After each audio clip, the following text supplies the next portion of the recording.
A very good morning, all of you. So yesterday we have started a new chapter, that is chapter number 4, planning, right? And we have discussed the meaning and features of planning. We have discussed that planning is a process in which we plan in advance, we decide in advance what we need to do, how we are going to do, when we are going to do, and who is going to do the work, right? And then we have discussed that it bridges the gap between present and future. हम आज कहाँ हैं और हमें future में कहाँ पहुंचना है वो प्लानिंग से पता चलता है. Then after we have discussed the characteristics of planning. कौन से थे?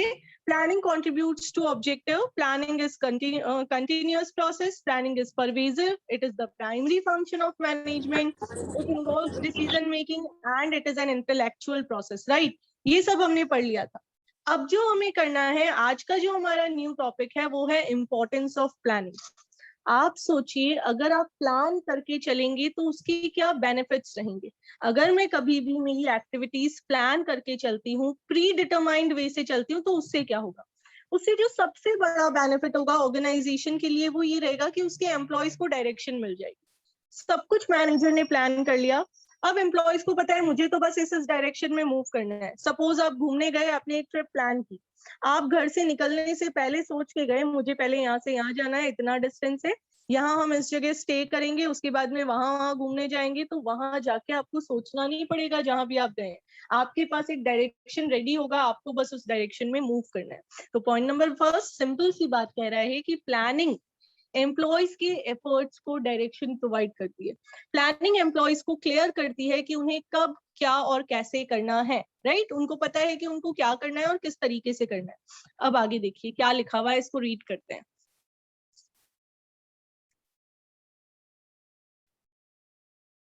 Have a look. Planning is concerned with predetermined course of action. It provides the directions to the efforts of employees. Employees के efforts को direction provide करता है. Planning makes clear what employees have to do, how to do, etc. क्या करना है, कैसे करना है, ये सब planning clear कर देता है. आगे. By stating in advance how work has to be done, planning provides direction for action.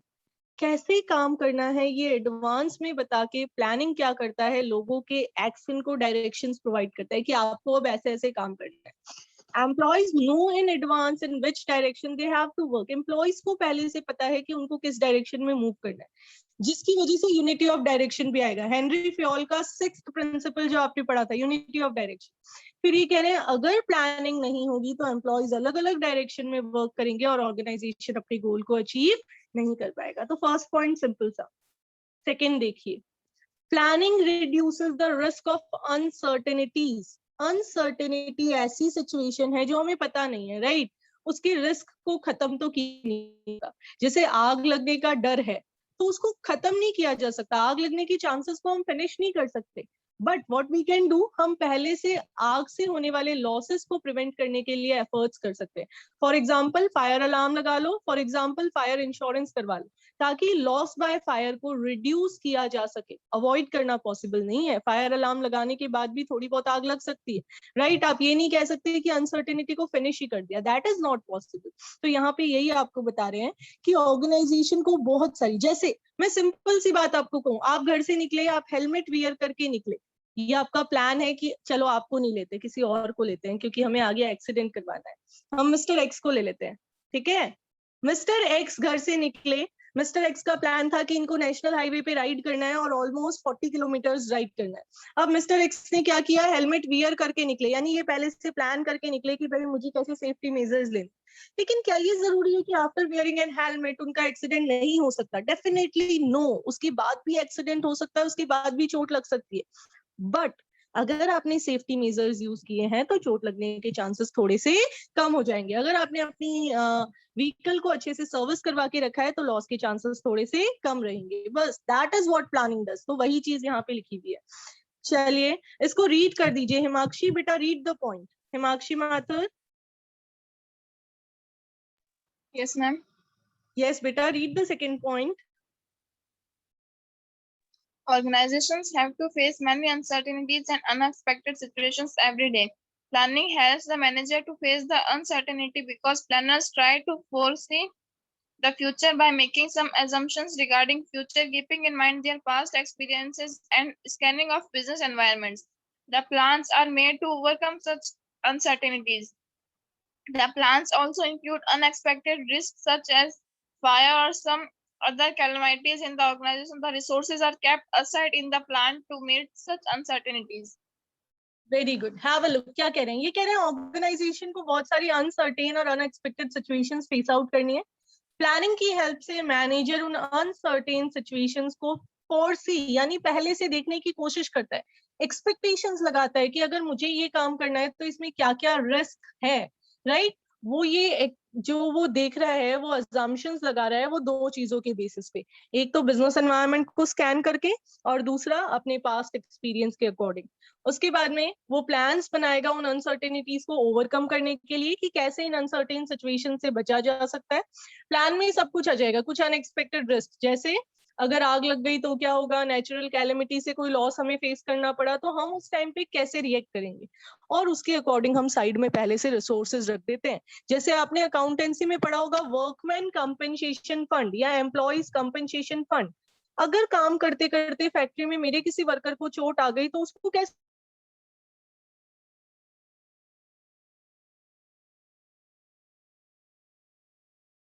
Compensate किया जाए, उसके लिए मैंने पहले से रिजर्व बना के रख दिया. ये देखिए, third, planning reduces overlapping and wasteful activities. अगर आप प्लान करके चलोगे तो कोई भी अननेसेसरी काम नहीं होगा, सब वही काम होंगे जो जरूरी है, प्लस कोई भी काम रिपीट नहीं होगा, एक बार से ज्यादा नहीं होगा. जैसे एक बर्थडे पार्टी है, मैंने पहले से प्लान करके चली सब कुछ, तो केक एक ही बार आएगा. मैंने पहले ही प्लान कर लिया था कि भाई केक ये इंसान लाने वाला है, राइट? तो एक ही केक आएगा हमारी पार्टी में, रिपीट नहीं होगा. प्लस कोई वेस्ट काम नहीं होगा, कोई भी ऐसी एक्टिविटी नहीं होगी जिसकी जरूरत नहीं है. तो देखिए क्या लिखा हुआ है. वाहिनी, बेटा read the third point. Planning reduces overlapping and wasteful activities. The organizational plans are made keeping in mind the requirements of all departments. The departmental plans are derived from main organizational. As a result, there will be coordination and What happened, beta? sorry, ma'am, my brother is disturbing me. So sorry, ma'am. Sorry, ma'am. Can I repeat it? Yes, repeat it. No issues. The organizational plans are made keeping in mind the requirements of all departments. The departmental plans are derived from main organizational plan. As a result, there will be coordination in different departments. On the other hand, if the managers, non-managers, and all the employees are following course of action according to plan, then there will be integration in the activities. Plan ensure clarity of thoughts and action. Okay, have a look. ये क्या कह रहे हैं? Organisational plan हम सारे departments के requirement के according बनाते हैं और डिपार्टमेंट के प्लान ऑर्गेनाइजेशन के प्लान से डिराइव करते हैं. अब इनमें कोऑर्डिनेशन बिठाने के लिए हमें सारी चीजें प्लान करनी पड़ेगी. अगर मैनेजर्स, नॉन मैनेजर्स और सारे एम्प्लॉयज एक फिक्स कोर्स ऑफ एक्शन को फॉलो करके चलेंगे तो कोई भी काम रिपीट नहीं होगा और सारे कामों में क्लैरिटी रहेगी, सबको पता होगा मुझे क्या काम करना है. हमने हर डिपार्टमेंट के लिए एक्टिविटीज प्लान कर ली होगी और वो प्लान्ड मैनर में ही हमारी एक्टिविटीज परफॉर्म होंगी. Next, planning promotes innovative ideas. जब हम प्लान करेंगे तो हम सोचेंगे, और जब हम सोचेंगे तो हमें नए नए आइडियाज आएंगे. ठीक है, ये पॉइंट क्या कह रहा है कि जब भी कोई मैनेजर प्लान करेगा, प्लानिंग एक इंटेलेक्चुअल प्रोसेस है, उसको सोचना पड़ेगा, high level of thinking involve है. और जब high level of thinking involve है, जब वो सोचेगा, जब वो सोच के काम करेगा तो उससे नए आइडियाज आएंगे, बेटर आइडियाज आएंगे, और बेटर आइडियाज आएंगे यानी इनोवेशन होगा. तो क्या लिखा हुआ है देखिए, planning requires high thinking and it is an intellectual process. So there is a great scope of finding better ideas, better methods and procedures to perform a particular job. ठीक है, प्लानिंग में बहुत ज्यादा थिंकिंग इन्वॉल्व है तो नए नए ideas आने के ज्यादा chances. Next, planning process forces managers to think differently and assume the future condition, so it makes the manager innovative and creative. ध्यान रखना, मैनेजर को इनोवेटिव बनाता है प्लानिंग, एम्प्लॉइज को नहीं बनाता. आगे पढ़ेंगे हम ये लिमिटेशंस में. Next, planning facilitates decision making. है ना, हमने फीचर्स में पढ़ा है प्लानिंग इन्वॉल्व्स डिसीजन मेकिंग. यहाँ भी वही बात कही हुई है कि जब हम प्लान करेंगे तो उससे बहुत सारे डिसीजंस हमें लेने पड़ेंगे. और प्लानिंग में हम एडवांस में गोल सेट करके रखेंगे, फ्यूचर के लिए प्रेडिक्शंस बनाएंगे, और ये सब मैनेजर्स को हेल्प करेंगे कि वो क्विकली डिसीजन ले पाए। ऑर्गेनाइजेशन में कोई भी काम हो रहा है तो वो उस काम से रिलेटेड डिसीजन को क्विक बेसिस पे ले पाए। Next, planning establishes standards for controlling. This is the most important point. This is the most important significance of planning. Controlling function तभी पॉसिबल हो पाता है जब प्लानिंग होती है। कंट्रोलिंग का क्या मतलब है? कंट्रोलिंग का मीनिंग है क्रॉस चेक करना कि जैसा आपने सोचा था वैसा हुआ है या नहीं हुआ। तो आपने जो सोचा था, कहाँ सोचा होगा आपने? प्लानिंग के अंदर। तो ये आपको यही बताना चाह रहे हैं कि प्लानिंग में हम सोचते हैं कि हमें कब क्या कैसे करना है, कंट्रोलिंग में हम क्रॉस चेक करते हैं कि जैसा सोचा था वैसा हो रहा है या नहीं हो रहा।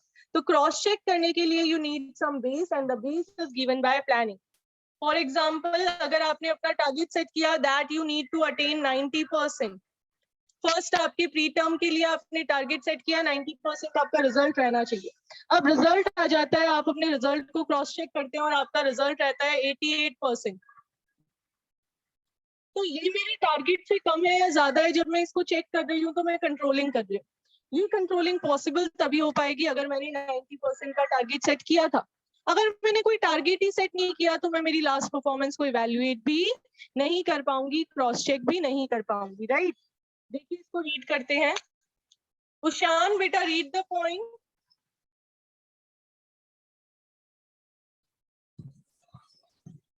Yes ma'am. मैम 6th वाला ही तो। यस बेटा। Planning establishes standard for controlling. Controlling means comparison between planned and actual output, and if there is a variation between both, then find out the reasons for such deviations and taking measures to match the actual output with the plan. But in case there is no planned output, then controlling manager will have no base to compare whether the actual output is adequate or not. For example, if the planned output of for a week is 100 units and actual output produced by employees at 80 units, then the controlling manager must take measures to bring the 80 unit production up to 100 units. But if the planned output, therefore 100 units, is not given by the planner, then finding out whether 80 unit production is sufficient or not will be difficult to know. So the base for comparison and controlling is given by planning function only. देखिए कितना simple से example देके आपको बताया हुआ है कि controlling में हम कंपैरिजन करते हैं एक्चुअल परफॉर्मेंस और प्लान्ड परफॉर्मेंस का, राइट? और अगर दोनों में वेरिएशन है तो हम रीजन ढूंढते हैं कि ये डिफरेंस क्यों है और उस वेरिएशन को मिनिमाइज करने की कोशिश करते हैं। लेकिन ये वेरिएशन है या नहीं है ये पता कैसे चलेगा? जब हम अपने बेस से अपने वर्क को कंपेयर करेंगे। यहाँ पे आपको एग्जाम्पल दिया है कि सपोज आपका टारगेट था 100 यूनिट्स प्रोड्यूस करना और एक्चुअली 80 प्रोडक्शन हुआ है। अब ये 80 सफिशिएंट है या नहीं है ये तो तभी पता चलेगा जब मेरे पास एक बेस होगा, मैंने 100 यूनिट्स का टारगेट सेट करके रखा होगा, राइट? आप इसके इंपॉर्टेंस के पॉइंट्स को देखें जरा। सबसे पहले planning provides direction to the employees. Planning reduces risk of uncertainties, reduce करता है, खत्म करना पॉसिबल नहीं। Planning reduces overlapping and wasteful activities, plan करके चलेंगे तो कोई भी काम दो बार 3 बार नहीं होगा।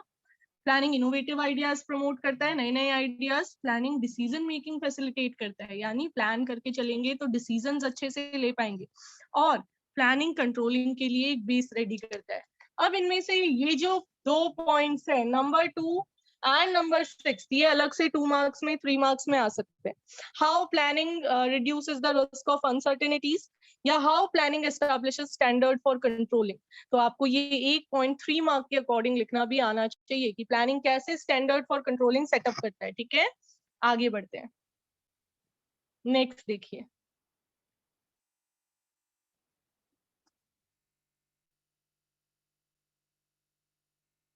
क्वेश्चंस आप करके देखेंगे, केस स्टडीज। हम लिमिटेशंस पे आ जाते हैं।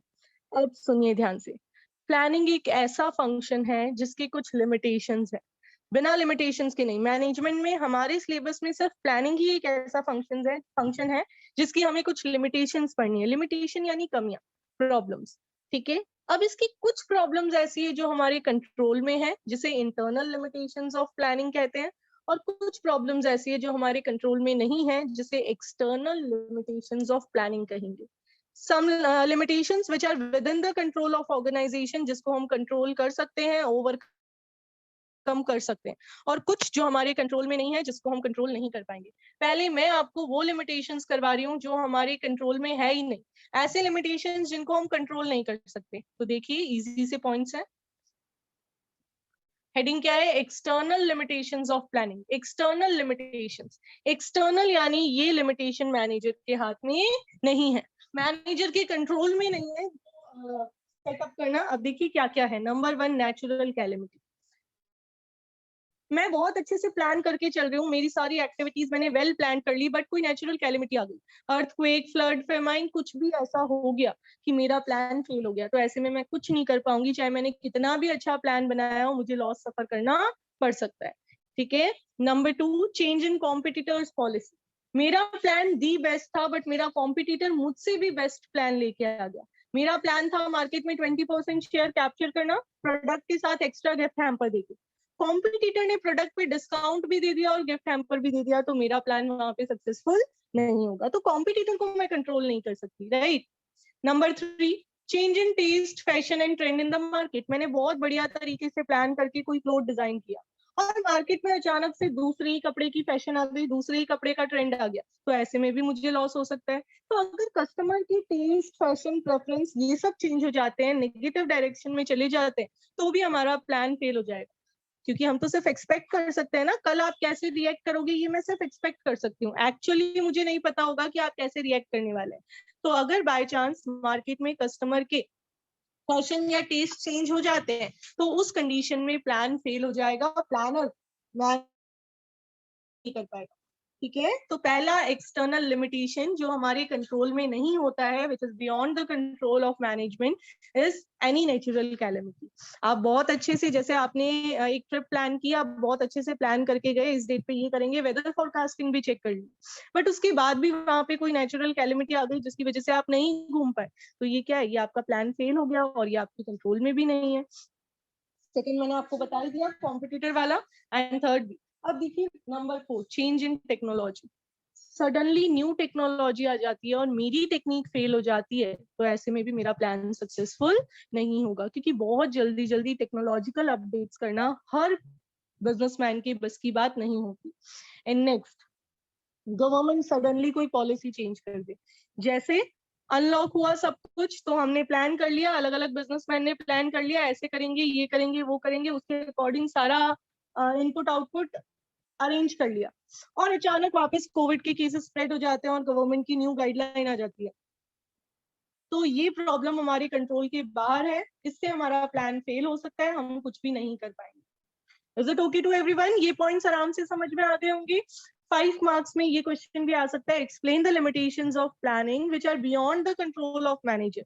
कौन सी लिमिटेशन ऐसी है जो मैनेजर के कंट्रोल में नहीं है, which are beyond the control of management? तो कौन सी लिमिटेशंस है? एक्सटर्नल लिमिटेशंस, नेचुरल कैलेमिटी का आना, कॉम्पिटिटर की पॉलिसीज चेंज होना, गवर्नमेंट की पॉलिसीज चेंज होना, या टेक्नोलॉजी या फिर मार्केट का test, trend and fashion change हो जाना। अब आगे देखिए, एक्सटर्नल लिमिटेशन से पहले है कुछ इंटरनल लिमिटेशंस जिनको हम कंट्रोल कर सकते हैं। नंबर 1 कह रहा है, planning leads to rigidity. Planning चीजों को रिजिड बना देता है। अगर आपने प्लान करके चला कि भाई मुझे नेक्स्ट वीक में ये चैप्टर पढ़ने हैं, मैंने अपना एक टाइम टेबल प्लान कर लिया, मैंने उसमें लिख लिया कि भाई नेक्स्ट वीक में ये चैप्टर करूंगी, सपोज आप अक्टूबर मंथ में हैं और आप अपना रिवीजन कर रहे हैं। अब आपने प्लान किया है कि आप 7 अक्टूबर से लेके 14 अक्टूबर तक बिजनेस का चैप्टर 1 और 2 पढ़ेंगे, ये आपका प्लान था, लेकिन मैंने आपको कह दिया कि 13 अक्टूबर को मैं टेस्ट लेने वाली हूँ चैप्टर नंबर 4 का। ऐसे में आपका प्लान रिजिड है, तो आपको दिक्कत हो सकती है, राइट। अब आपको प्रॉब्लम होगी कि मुझे प्लान चेंज करना पड़ेगा, मुझे चैप्टर 4 प्रिपेयर करना पड़ेगा, बट अगर आपका एक सिस्टम से बना हुआ है तो चेंज करने में थोड़ी प्रॉब्लम आ सकती है। तो आपके लेवल पे है तो हम फ्लेक्सिबिलिटी अटेन कर सकते हैं, ऑर्गेनाइजेशन लेवल पे उतनी फ्लेक्सिबिलिटी हो नहीं पाती है। तो यहाँ पे ये यही बताना चाह रहे हैं कि प्लानिंग चीजों को रिजिड बना देती है, और काफी बार ऐसा होता है कि हम चेंजेस नहीं कर पाते।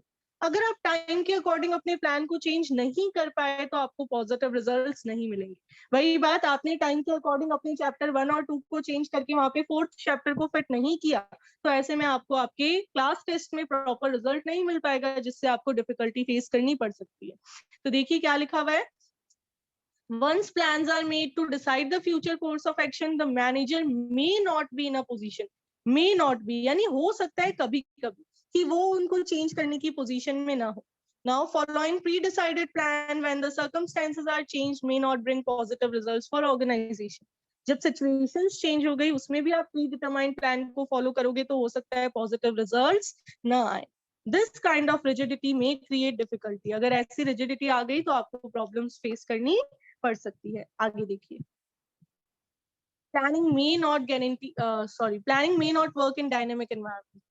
एनवायरमेंट चेंज हो रहा है, बिजनेस एनवायरमेंट कंटिन्यूअसली बदल रहा है, तो ऐसे में आपका प्लान नहीं टिके इसके चांसेस हैं। हो सकता है मैंने कुछ और प्लान किया हो लेकिन गवर्नमेंट ने अभी पॉलिसीज कुछ और कर दी हो। मैंने प्लान किया हो कि कोविड खत्म हो गया है फरवरी में और नेक्स्ट सेशन से मुझे ये काम करना है, लेकिन कोविड आके सारी चीजें वापस से चेंज हो गई और पॉलिसीज चेंज हो गई, तो मेरा एग्जिस्टिंग प्लान वर्क ना कर पाया। तो ये कह रहे हैं अगर एनवायरमेंट बहुत ज्यादा डायनेमिक है, बहुत जल्दी जल्दी चेंजेस आ रहे हैं, ऐसे में आपको फ्यूचर को बहुत अच्छे से फोरकास्ट करना है। नहीं कर पाए तो आपका प्लान फेल हो जाएगा। देखिए क्या लिखा हुआ है, business environment is very dynamic as there are continuously changes taking place in economic, political and legal environment.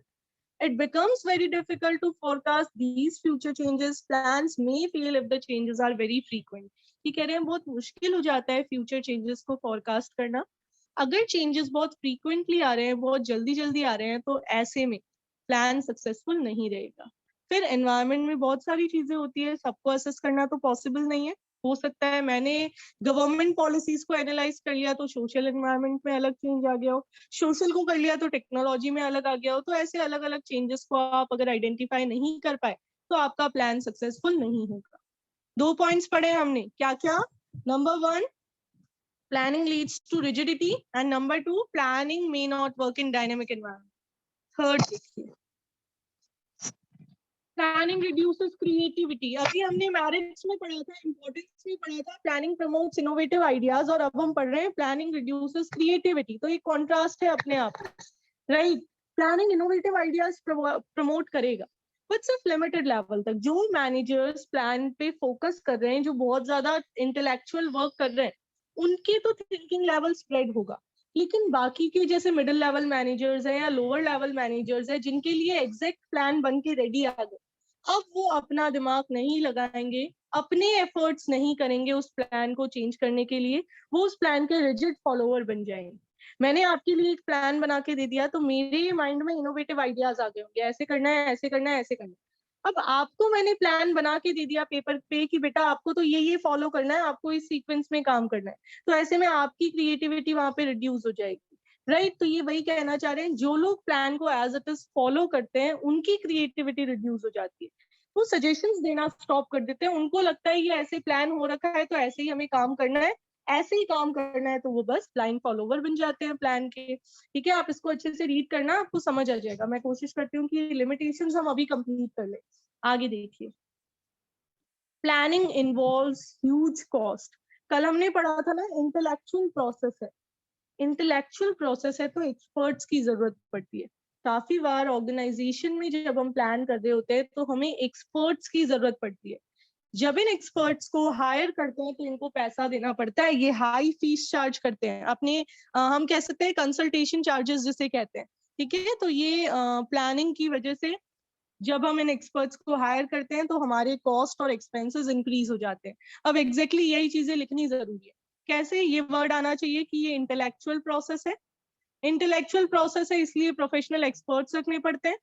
Professional expert salary लेगा तो कॉस्ट बढ़ गई, सैलरी के साथ साथ कंपनी को और भी टाइम और मनी स्पेंड करना पड़ता है कुछ फैक्ट्स और फिगर्स कलेक्ट करने के लिए, क्योंकि ये एक्सपर्ट्स तो कहेंगे लाइए हमें डिटेल्स बताइए, ये इंफॉर्मेशन दीजिए, तो उसके लिए हमें बहुत सारा एक्सपेंस करना पड़ेगा। तो ये कॉस्ट कंज्यूमिंग प्रोसेस है। अब ये भी लाइन लिखनी जरूरी है, प्लान करते टाइम हमें देखना चाहिए कि प्लानिंग पे होने वाले एक्सपेंसेस उससे होने वाले बेनिफिट को क्रॉस ना करें। अगर मुझे प्लान करने की वजह से प्रॉफिट इंक्रीज हो रहा है 1 लाख रुपीज का, तो मेरी कॉस्ट होनी चाहिए 10 to 20,000, उससे ज्यादा नहीं। ठीक है, तो क्या कह रहे हैं, if the benefits of planning are not more than its cost, then it should not be carried on. अगर प्लान करने का बेनिफिट उसकी कॉस्ट से ज्यादा नहीं है तो आपको प्लान भी नहीं करना चाहिए। आगे बढ़ते हैं। कॉस्ट भी ज्यादा लगती है, तो 5th पॉइंट कह रहा है टाइम कंज्यूमिंग प्रोसेस है। भाई प्लान करते हैं तो टाइम लग जाता है। आज मैं अगर आपको बोलूं कि 2 जुलाई है, आप जुलाई मंथ के लिए प्लान कीजिए कि जुलाई में आपको क्या क्या कैसे कैसे करना है, तो कम से कम 2-3 घंटे आपको लेके बैठना पड़ेगा, पेन और पेपर, अपनी बुक्स और रजिस्टर्स, की भाई मेरा ये वर्क कंप्लीट है, ये स्कूल ने करवा दिया, ये आप करवाने वाले हैं, उसके अकॉर्डिंग मैंने अपना सारा एक जो फ्रेमवर्क है वो बना लिया। तो वो फ्रेमवर्क बनाने में, वो टाइम टेबल बनाने में टाइम लगता है। कोई बनाता है क्या आप में से टाइम टेबल? कोई बताना चाहता है कि टाइम लगता है या नहीं लगता? क्या ये पॉइंट्स आप लिंक अप कर पा रहे हैं? एनीवन? No one? किसी ने बनाया हो कभी प्लान और उसको पता चला हो कि हाँ, जब प्लान बनाया तो डायनेमिक एनवायरनमेंट में प्लान सक्सेसफुल नहीं हुआ। हमने प्लान बनाया था कि हम यही चैप्टर इस डेट पे पढ़ेंगे, लेकिन स्कूल ने अलग ही डेट्स पे टेस्ट दे दिए, अलग ही सिलेबस दे दिया। तो ऐसा आप लोगों के साथ कभी ना कभी हुआ होगा अगर आपने प्लानिंग की हो तो। ठीक है, नेक्स्ट पहले तो ये पढ़ लेते हैं, planning is time consuming process. देखिए क्या क्या लिखा हुआ है। हमें अल्टरनेटिव्स को इवेल्युएट करने में टाइम लगेगा, ज्यादा ऑप्शंस होंगे तो उन ऑप्शंस को चेकआउट करने में टाइम लगेगा, और उन ऑप्शंस में से बेस्ट को फाइनलाइज करने में भी टाइम लगेगा, राइट। प्लानिंग प्रीमाइसेस यानी फ्यूचर के जो अजम्पशंस होते हैं, ये यहाँ पे प्लानिंग प्रीमाइसेस वर्ड आया है, आगे पढ़ेंगे इसको अच्छे से। इसको डेवलप करने में भी टाइम लगता है। तो ये कह रहे हैं जब प्रॉम्प्ट काम करना है, इमीडिएट डिसीजन लेना है, तो आप प्लान नहीं कर पाओगे, तो आपको प्लानिंग अवॉइड करनी पड़ेगी, और क्विकली अगर कोई डिसीजन लेना है तो एज इट इज लेना पड़ेगा विदाउट एनी प्लान। ठीक है, last point, planning does not give guarantee success, कि जरूरी नहीं है जो बंदा प्लान करके चल रहा है वो सक्सेसफुली होगा। ऐसा कुछ कंपल्शन नहीं है कि आपने प्लान कर लिया तो डेफिनेटली आपको सक्सेस ही मिलेगा। काफी बार मैनेजर्स को क्या लगता है, काफी बार उनको लगता है कि भाई ये प्लान फॉलो करके पिछले साल हमारा गुजारा हो गया था, पास्ट में हो गया था, तो करंट में भी हो जाएगा और फ्यूचर में भी हो जाएगा। बट हमेशा सिचुएशन सेम नहीं रहती। तो ऐसे में ये आपको बताना चाह रहे हैं कि प्लानिंग करके ये कंपल्सरी नहीं है कि आप सक्सेसफुल हो जाओगे। तो क्या लिखा हुआ है देखिए, sometimes managers have false sense of security that plans have worked successfully in past, so these will be working in future also। काफी बार मैनेजर को क्या लगता है कि पास्ट में ये प्लान वर्क किया था तो फ्यूचर में भी ऐसा ही होगा। There is a tendency in managers to rely on pre-tested plan। Managers की जनरली क्या थिंकिंग होती है, ह्यूमन बिहेवियर, मेहनत नहीं करेंगे, जो पुराने प्लान है, प्री टेस्टेड प्लान है, जो पिछले साल लगाए थे वही इस साल लगा देते हैं, काम बन जाएगा। But it is not true that if a plan has worked successfully in past, it will bring success in future also। ये जरूरी नहीं है कि पिछले साल जो प्लानिंग आपकी सक्सेसफुल हो गई थी वो इस साल भी सक्सेस दे आपको। क्यों? क्योंकि बहुत सारे अननोन फैक्टर्स हैं जो प्लान को फेल करवा सकते हैं, बहुत सारी अनसर्टेन सिचुएशंस हैं जो हो सकता है पिछले साल नहीं रही हो बट इस साल आ गई हो। तो ये कह रहे हैं प्लानिंग सिर्फ आपको एक बेस देगा आपकी परफॉर्मेंस को एनालाइज करने का, ये कोई सॉल्यूशन नहीं है आपकी प्रॉब्लम का। सॉल्यूशन तो आपके एक्शंस हैं कि आप कैसे एक्शन कर रहे हो, है ना। प्लान बनाने से काम नहीं हो जाएगा, काम होगा उनको एक्शन में लाने से। तो प्लानिंग की हमने लिमिटेशंस पढ़ ली है, एक इंटरनल लिमिटेशंस और कुछ एक्सटर्नल। ये देखिए, ये जो लिमिटेशंस है ये सब हम कंट्रोल कर सकते हैं। रिजिडिटी है तो हम अपना प्लान फ्लेक्सिबल बना लें। जैसे आप बिजनेस का 1 और 2 चैप्टर फिक्स नहीं करके आप ये टारगेट रखो मुझे 2 चैप्टर करने हैं इस वीक में। मैं हमेशा स्टूडेंट्स को कहती हूँ फ्लेक्सिबल टाइम टेबल बनाइए, एक दिन में मुझे इतने चैप्टर करने हैं, कौन कौन से करने हैं ये फिक्स मत करके रखिए, क्योंकि स्कूल में कभी भी कोई भी टेस्ट हो जाता है। तो जो टेस्ट प्लान हो गया आप उसी चैप्टर को कर लीजिए। आप तो नंबर डिसाइड करके रखिए कि मुझे इतना टारगेट कंप्लीट करना है, राइट। फिर डायनेमिक में वर्क नहीं कर रहा तो उसके लिए प्रॉपर स्कैनिंग करते रहिए बिजनेस एनवायरनमेंट की, और फ्लेक्सिबिलिटी अपने प्लान में लाइए ताकि आप उसको चेंज कर सको। क्रिएटिविटी रिड्यूस हो रही है तो इसका भी सॉल्यूशन है कि managers as it is plan नहीं बना के रखिए, वो कुछ हिंट्स छोड़ दे। जैसे आपको मैं सारे क्वेश्चंस के एज इट इज आंसर नहीं देके कुछ हिंट्स दे देती हूँ ना कि आंसर आप खुद करेंगे, वैसा कुछ करे जिससे आपकी क्रिएटिविटी भी इंक्रीज हो। फिर कॉस्ट तो लगेगी, तो हम कोशिश करें कि कॉस्ट से ज्यादा उसका बेनिफिट मिले। टाइम कंज्यूमिंग है डेफिनेटली, बट वो टाइम आपको पॉजिटिव रिजल्ट्स दे के जाएगा। और सक्सेस की गारंटी नहीं है, इसका हम कुछ नहीं कर सकते। इसके लिए हम कोशिश कर सकते हैं कि हम अपनी फोरकास्टिंग बढ़िया करें, राइट। अब आपको पूछ सकते हैं इनमें से कोई भी एक पॉइंट कि suppose planning reduces creativity, then also should we plan, क्या हमें फिर भी प्लान करना चाहिए? प्लानिंग की इतनी सारी लिमिटेशंस होने के बावजूद भी आपको प्लान करना चाहिए क्या? तो आपका आंसर रहेगा यस। भले ही प्लानिंग में ये इतनी सारी लिमिटेशंस हो, फिर भी हमें प्लान तो करना चाहिए। क्यों? क्योंकि उसके बेनिफिट्स जो है वो लिमिटेशन से काफी ज्यादा है। ठीक है, तो हमें बेनिफिट्स को ध्यान में रखते हुए प्लानिंग तो करनी चाहिए। Apart from these limitations, we should always plan for our organisation so as to achieve the goals in a proper way. Is it okay? चलिए, तो हमने पढ़ लिया है प्लानिंग वाले चैप्टर में मीनिंग ऑफ प्लानिंग। मीनिंग के बाद में हमने पढ़ लिए हैं features, importance and limitations. Limitations में internal limitations as well as external limitations. अब आप देखिए आपका टास्क क्या है, आपको लर्न करना है फीचर्स के 7 पॉइंट्स, इंपॉर्टेंस के 6 पॉइंट्स, इंटरनल लिमिटेशंस के 6 और एक्सटर्नल लिमिटेशंस के 5। ये हेडिंग्स आप लर्न करके रखेंगे तो आपके लिए बेटर होगा आगे बढ़ने। कल जो टॉपिक करेंगे क्लास मिस मत करना। प्लानिंग प्रोसेस पूरा सीक्वेंस में आना चाहिए, और आप अगर इसको रीड करके रखेंगे तो बहुत बेटर रहेगा, आपको बहुत अच्छे से समझ में आएगा। कैसे हम जब प्लान करते हैं तो क्या प्रोसेस फॉलो करते हैं, क्या स्टेप्स रहते हैं प्लान करने के। सिंपल से स्टेप्स है हमारी डेली लाइफ से रिलेटेड, आप बहुत आराम से इनको समझ पाओगे। Is it okay to everyone? चलिए, ये सारे बच्चे जो अभी बिजनेस की क्लास में है, मुझे इकोनॉमिक्स की क्लास में भी मिलने चाहिए। हम इकोनॉमिक्स की क्लास में वैल्यू एडेड मेथड के प्रैक्टिकल क्वेश्चंस को करने वाले हैं। Is it okay? चलिए, have a nice day, see you in the next class.